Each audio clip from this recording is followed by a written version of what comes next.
أعوذ بالله من الشيطان الرجيم.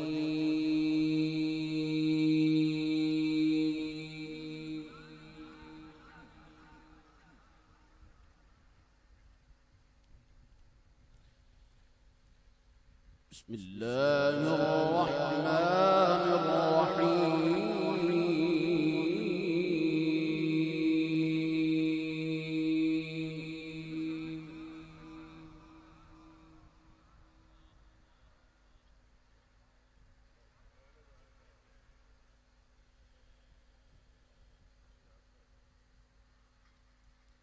ولا تحسبن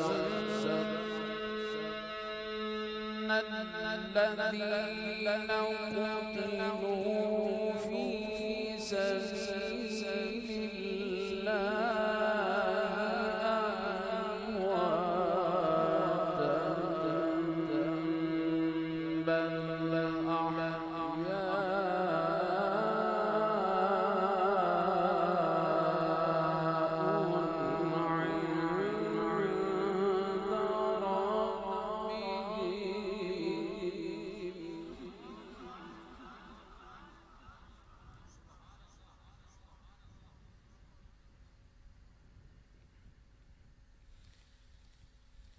بل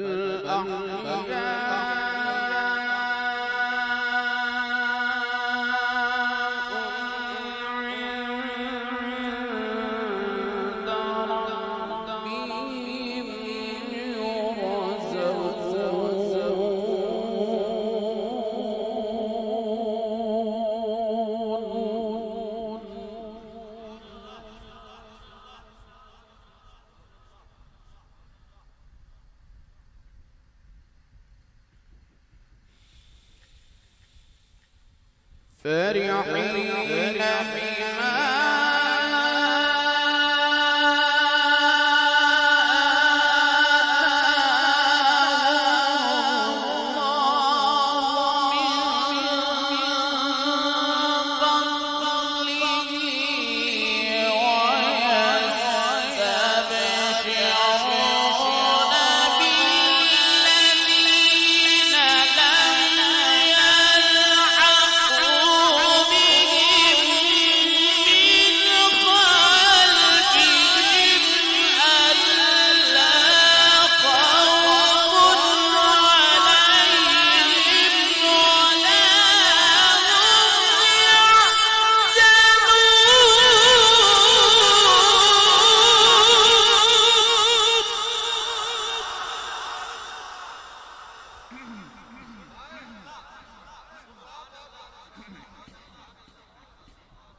بل أحياء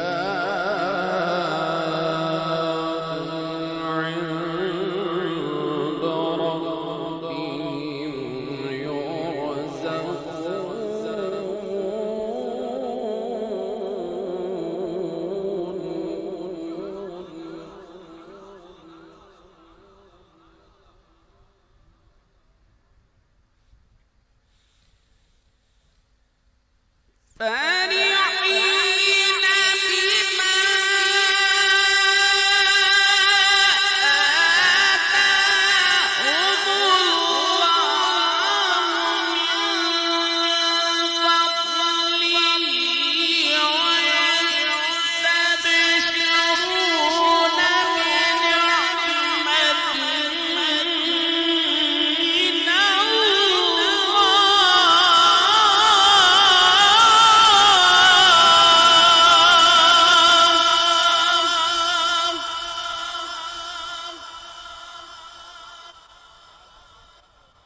فرحين بما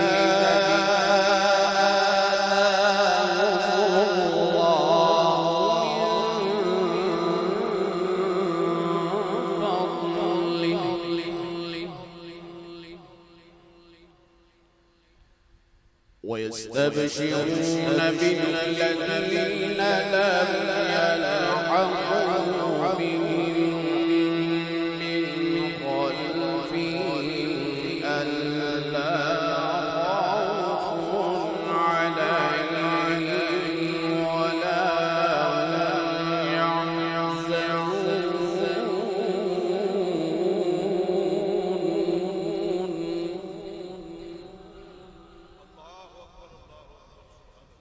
يستبشرون بنعمة من الله وفضل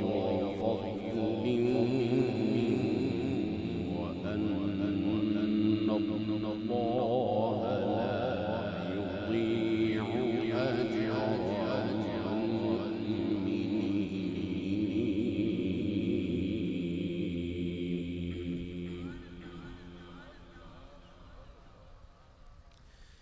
بسم الله الرحمن الرحيم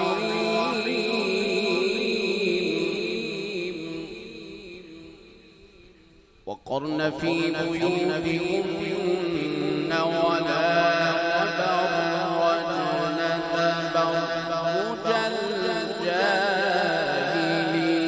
الجاهلية الأولى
وأقمنا الصلاة وآتينا الزكاة وأطعنا الله ورسوله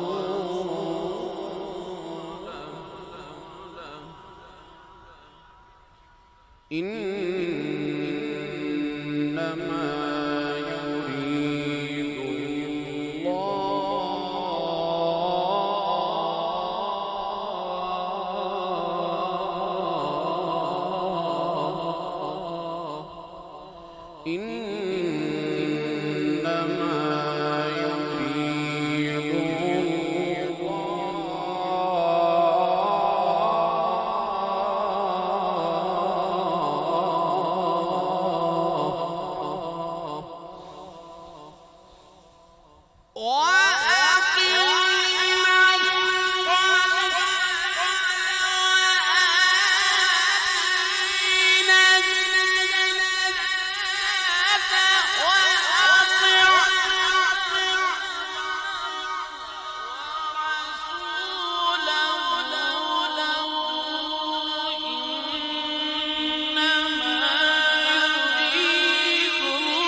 إنما يريد الله ليذهب عنكم الرجس أهل البيت ويطهركم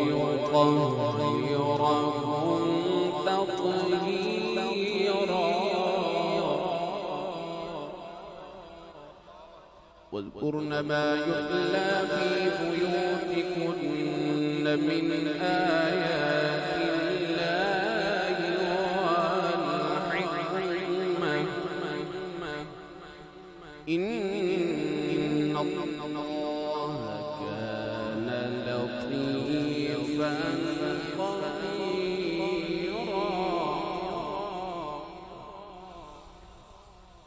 بسم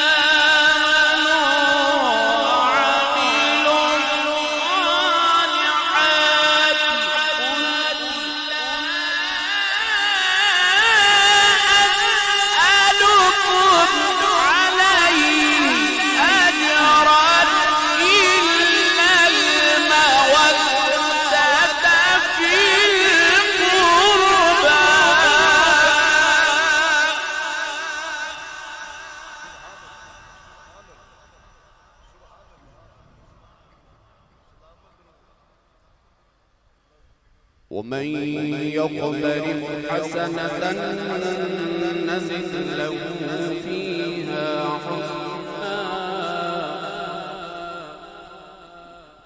إن الله غفور شكور. بسم الله الرحمن الرحيم. ويطعمون الطعام على حبه مسكينا ويتيما وأسيرا إنما نطعمكم لوجه الله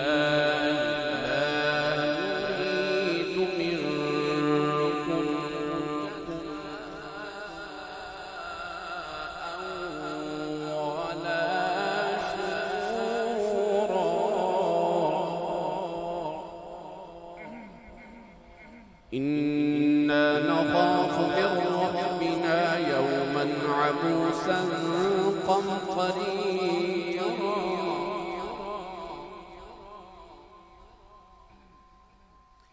الله أكبر الله أكبر. بسم الله الرحمن الرحيم.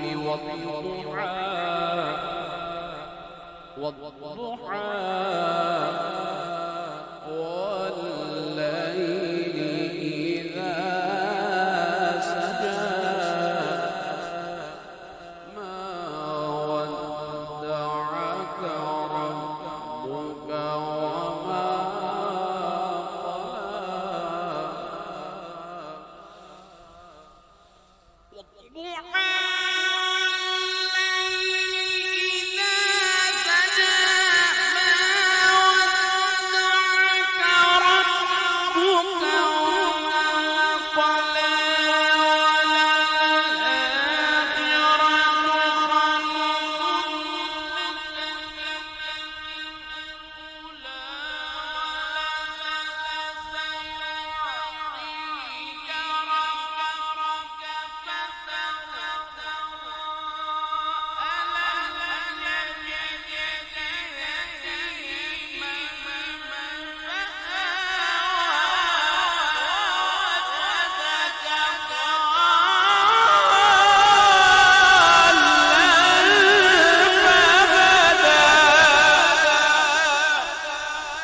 ووجدك عائلا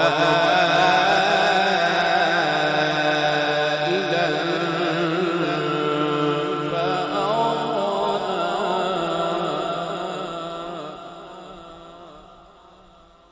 فأما اليتيم فلا تقهر